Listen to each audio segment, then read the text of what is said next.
শবে বরাতের মতো এত বড় সওয়াবের কাম, তারপরে মিলাদের মতো এত বড় সওয়াবের কাম, এগুলো আমরা কেন করব না?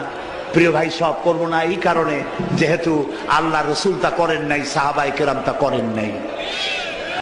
এই যে দেখেন না, রসুল যাহা করেনি, সাহাবা যাহা করেননি, সেগুলো করা যাবে না।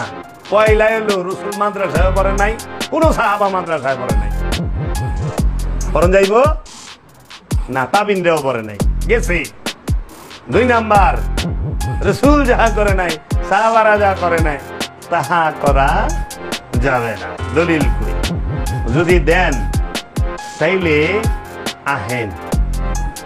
কোন আল্লাহর হাবিব ইমামতি করে টাকা নেয় নাই, কোন সাহাবিও নেয় নাই, বেতন নেয় নাই, আপনারা নিবেন না।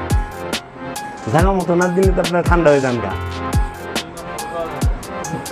ইমাম সাহেব বেতনভুক্ত ইমাম রসুলের জমানায় ছিল না, সাহাবীর জমানায়ও ছিল না। কি কইবেন এখন? এগো বলার কিছু নাই।